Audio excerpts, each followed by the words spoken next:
Hi. In this short video, I want to just point out some of the important places and spaces on our landing page for our e-class for Edu 510. I'm doing so that we can be sure that we're all on the same page about certain aspects of the course and where you can find things so that everybody's aware of when things are going to happen, etc., etc. So let's begin first of all with the welcome video. You can watch that at any time. It's just, I think it's about 10 minutes long or something like that. And it's just an opportunity for me to talk to you, for you to get to know a little bit about me, a little bit more about the course, and just some other information that might be interesting or helpful to you. So you can watch that at any time, preferably prior to the course sometime, maybe over the holidays if you're bored someday and want something to do. The second thing is getting started key information. This is a tabbed link that will take us to several different places. There we go.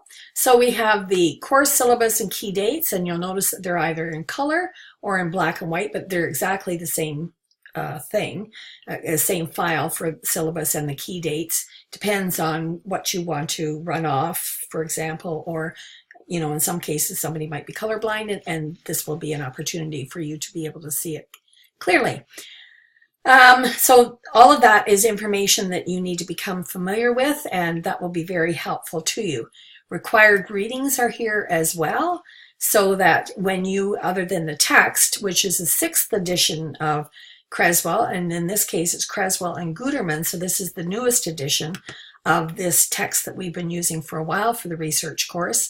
That will be important for you to have the most up-to-date information, because we use this text not only in this course but in some of the other courses as well.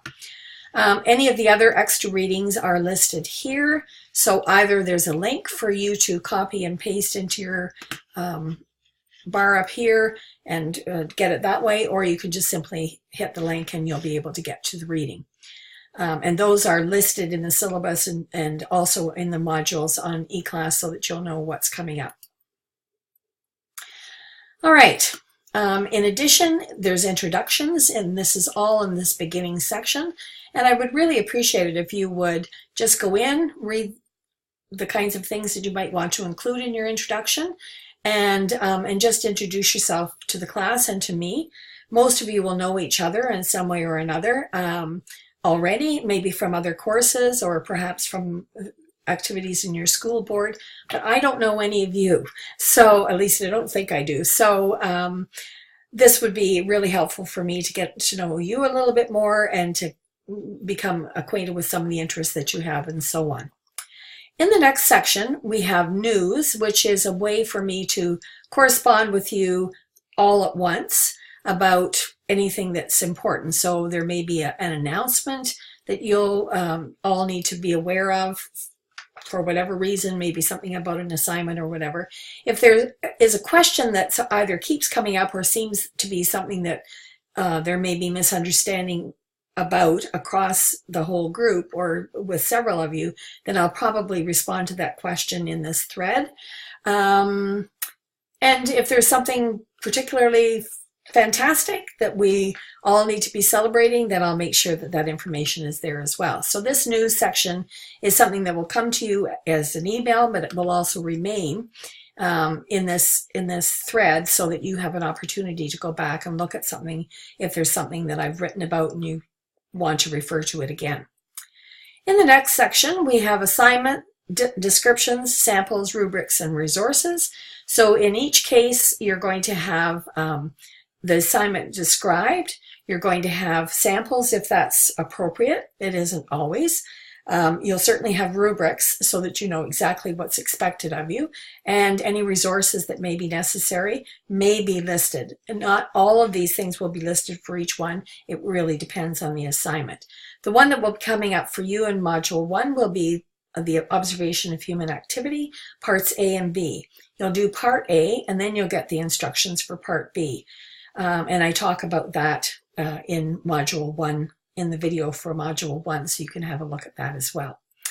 All of these are providing you with important information, but also an opportunity for you to see whether you have any questions about any of the assignments, and we then have an opportunity to clear up any misunderstandings prior to you actually completing the assignment.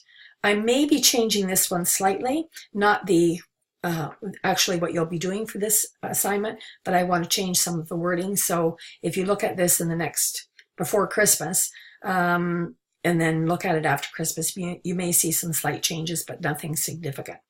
Just as a little bit of a warning, just in case. I'm not expecting you to do that. You certainly don't need to do that, and it's the last assignment, so you don't need to look at it for a while. Here is where you will submit your assignments, and I think most of you will be familiar with the process for doing so. And then each of the modules will follow a similar format. So there will be a video for each of the modules. Now you'll notice that some of them don't have that yet. And that's because I'm working on seeing whether there are any changes that need to be made to any of the videos. And because we're using a new text, there may be some changes that I need to make to those that were already available. So I've only put up the one for Module 1, which is the one that you'll be needing to have a look at on January the 7th or anytime thereafter. As well as the video, which you may want to start with. I'll leave that up to you and your particular learning style, but most people seem to find that watching the video first is most helpful.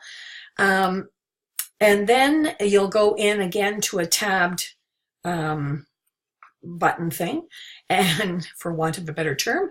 And here we have, first of all, instructor directions. So a kind of synopsis of what we're going to be doing in this module, and any information that might be helpful in addition to what I've already said. And then you'll also be able to go to the readings. So there are two places where you can go to the readings, and this makes it extra helpful.